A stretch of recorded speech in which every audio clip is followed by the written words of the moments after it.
Good morning दोस्तों। CD RK Saini BEd classes में आप सभी का हार्दिक स्वागत है, अभिनंदन है। देखिए, जो आपका पेपर है बाल्यावस्था एवं विकास प्रक्रिया, इस पेपर के अंतर्गत अभी हमारा बाल विकास के सिद्धांतों के बारे में अध्ययन चल रहा है। हमने 8 सिद्धांतों का अध्ययन कर लिया है। वो 8 सिद्धांत बाल विकास पर आधारित है और आज की क्लास में हम सामान्य एवं विशिष्ट प्रक्रियाओं का सिद्धांत एवं क्रम का सिद्धांत, 2 सिद्धांतों के बारे में अध्ययन करेंगे।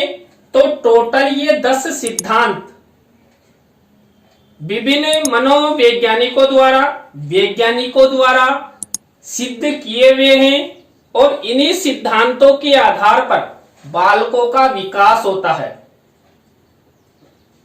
और हमने अध्ययन भी किया है और अध्ययन से भी सिद्ध होता है कि बालक का विकास उन सिद्धांतों के सैद्धांतिकरण प्रक्रिया के अनुसार ही हो रहा है।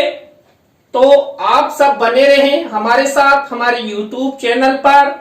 यदि आप हमारे चैनल पर पहली बार आए हैं तो हमारे चैनल को सब्सक्राइब करें और पास ही बने बेल आइकन के बटन को दबा देवे। सबसे पहले हम अध्ययन करेंगे सामान्य एवं विशिष्ट प्रक्रियाओं का सिद्धांत, जो 90 नंबर का सिद्धांत है।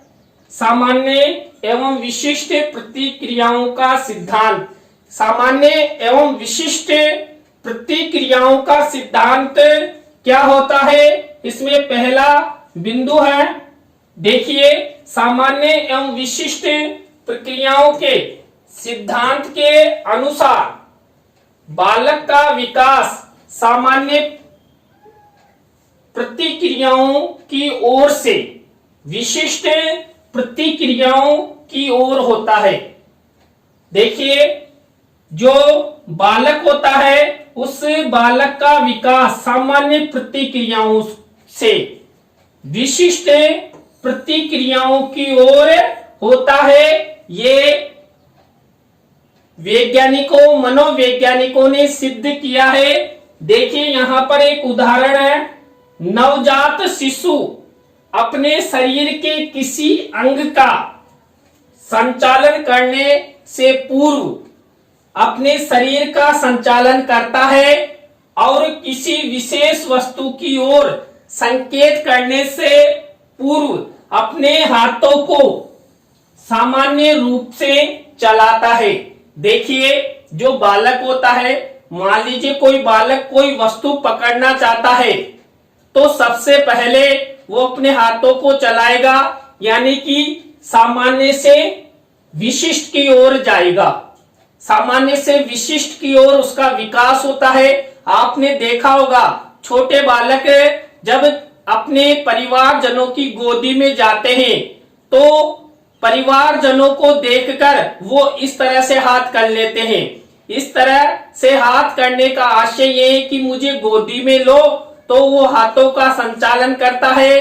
कई बार मान लीजिए बालक बैठना चाहता है तो अपने शरीर को इस तरह हिलाएगा डुलाएगा, जिससे परिवारजन तुरंत समझ जाते हैं कि बालक बैठने के लिए बोल रहा है, क्योंकि बाल्यावस्था में बालक अबोध होता है और धीरे धीरे ही उसे उसका सामान्य प्रतिक्रियाओं से विशिष्ट प्रतिक्रियाओं की ओर विकास होता है। तो ये सामान्य से विशिष्ट प्रतिक्रियाओं का सिद्धांत है जो बालकों के विकास से संबंधित है।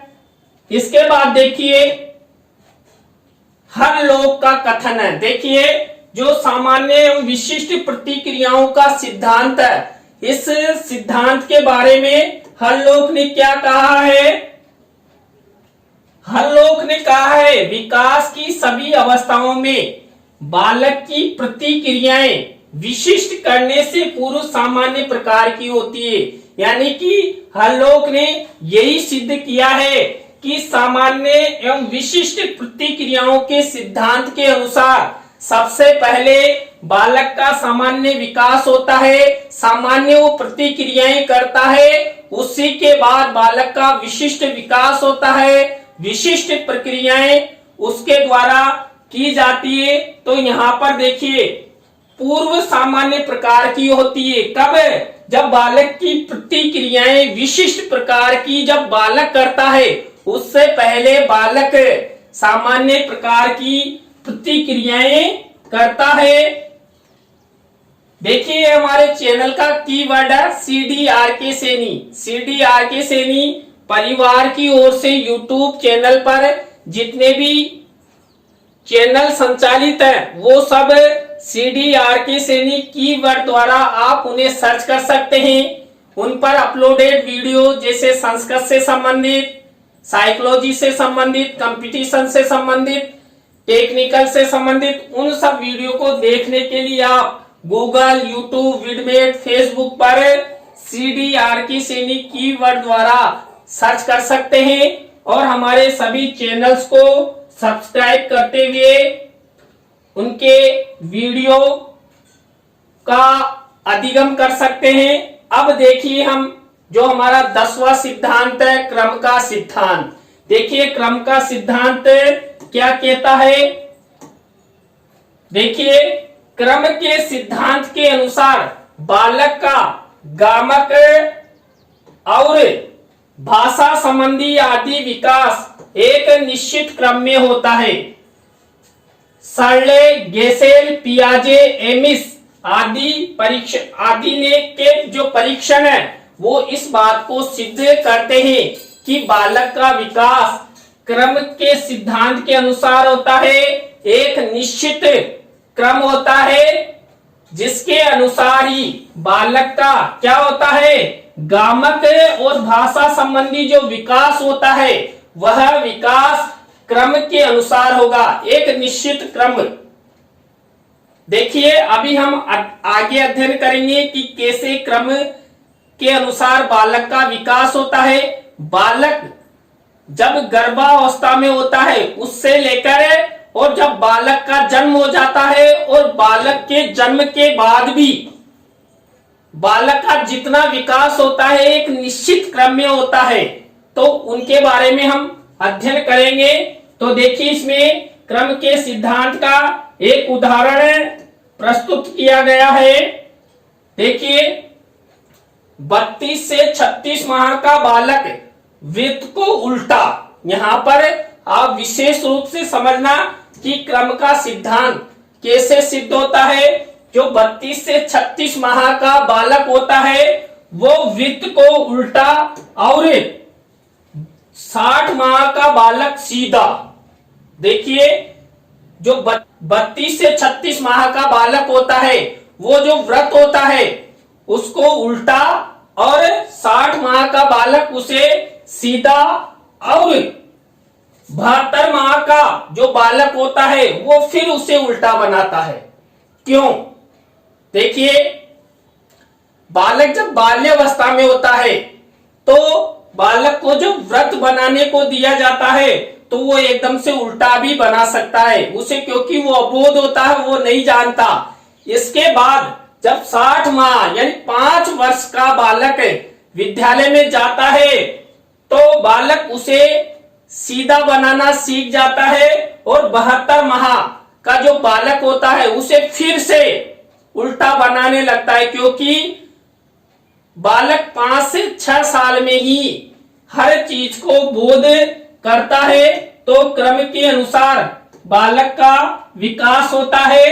अब देखिए जो कर्म का सिद्धांत है, इसे क्रम के सिद्धांत के अनुसार बालक का विकास क्रम कैसे होता है। सबसे पहले बालक का विकास देखिए जहां से माता पिता पति पत्नी आपस में निषेचन की प्रक्रिया करते हैं, उस निषेचन की प्रक्रिया के द्वारा जो अंडाणु और शुक्राणुओं का मिलन होता है वहीं से बालक के विकास की प्रक्रिया क्रम का सिद्धांत लागू होता है। सबसे पहले यदि माना जाए तो बालक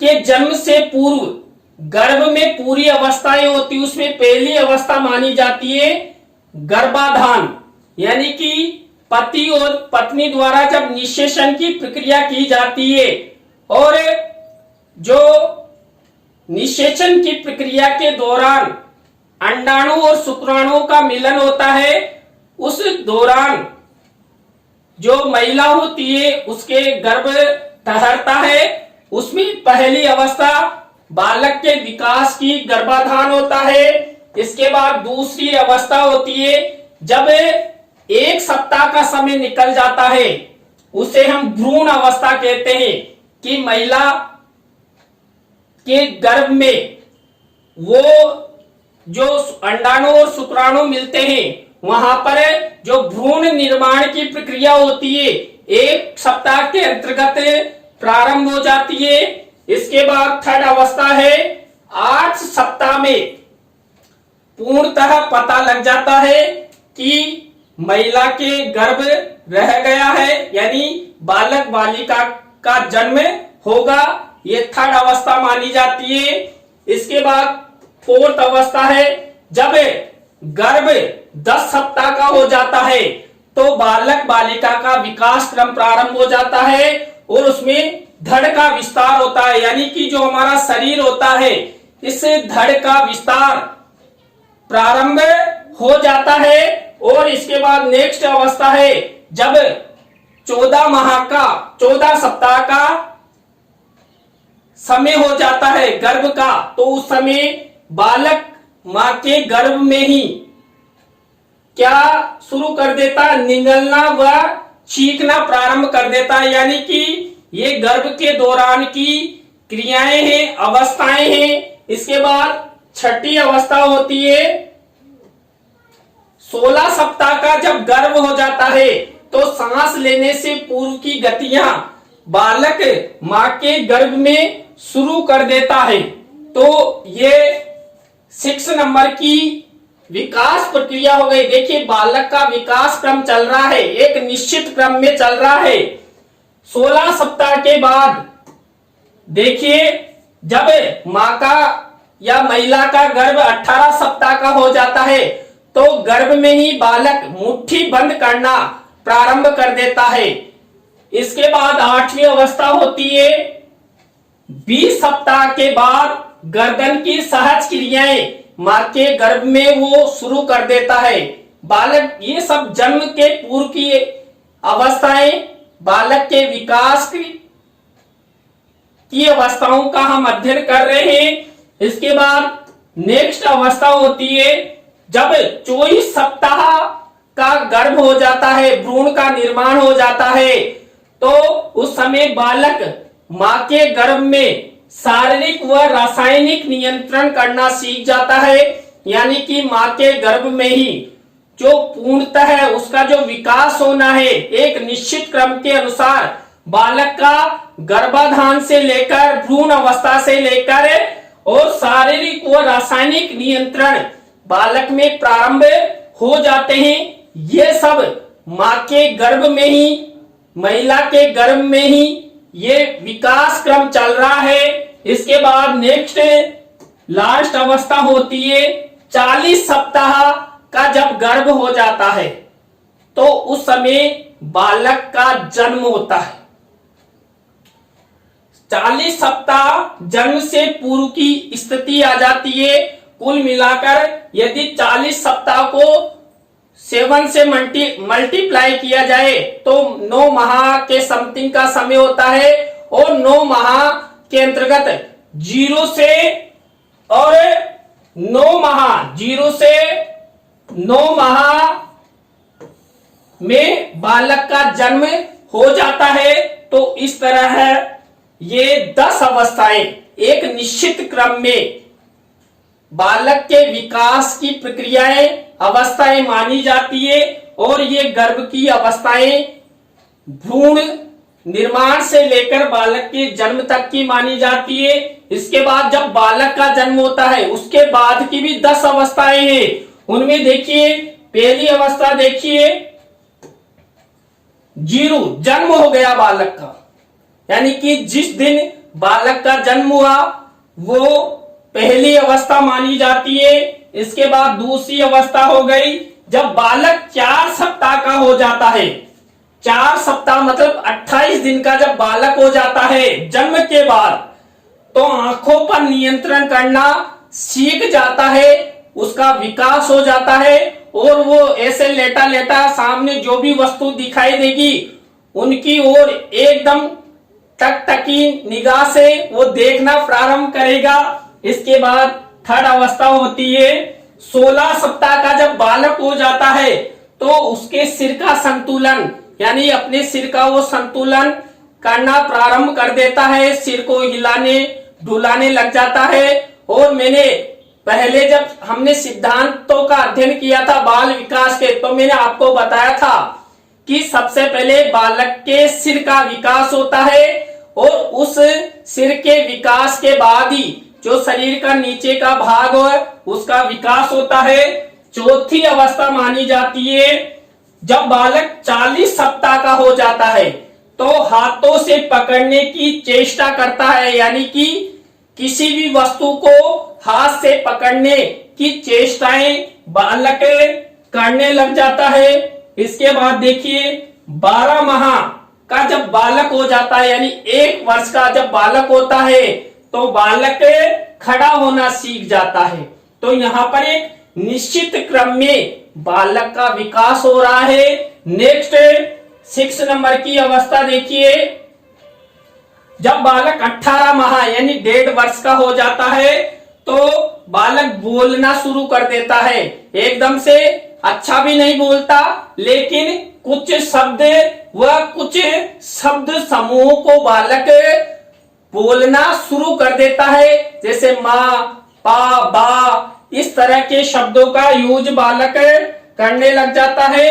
इसके बाद 7वीं अवस्था मानी जाती है जब बालक 2 वर्ष का हो जाता है तो आंतों पर नियंत्रण, यानी कि भोजन आदि जो क्रियाएं बालक द्वारा की जाने लगती है तो वो अपनी आंतों पर कि मेरा पेट भर गया, मुझे भूख लग रही है, इस तरह के कथन बोलना वो प्रारंभ कर देता है।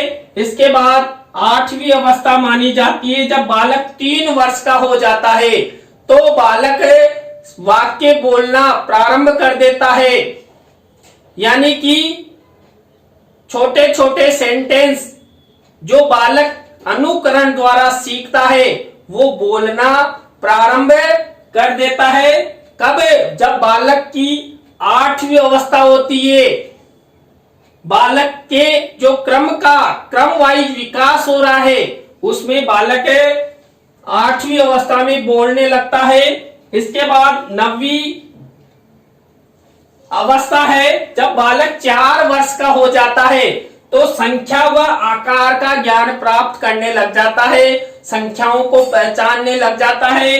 और 4 वर्ष का बालक स्कूल जाने के लिए तैयार भी हो जाता है तो घर पर ही बालक को माता पिता द्वारा संख्याओं का ज्ञान, आकार का ज्ञान, देखिए 4 वर्ष का बालक होता है ना, आजकल खाने पीने की वस्तुओं के लिए पैसे मांगते हैं, तो कुल मिलाकर उन्हें संख्याओं का ज्ञान हो जाता है।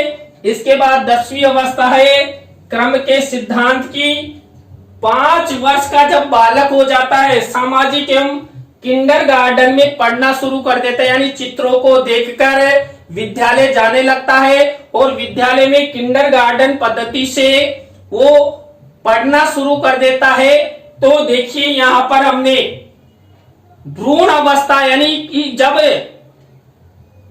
गर्भावस्था होती है, गर्भ ठहरता है, वहां से लेकर बालक के जन्म तक 10 अवस्थाओं और जन्म के बाद जब बालक 5 वर्ष का हो जाता है वहां तक 10 अवस्थाओं का अध्ययन किया। तो यहाँ पर बालक का विकास एक क्रम के अनुसार हो रहा है। इसके बाद ये यहाँ पर बालक बाल्यावस्था तक की अवस्थाओं का ये क्रम है। तो आप सबको बहुत बहुत धन्यवाद। आज की क्लास आपको कैसी लगी कमेंट्स में जरूर बताएं। नए टॉपिक के साथ हम आपसे फिर मिलेंगे। CD RK Saini. BEd classes YouTube channel पर। बाय।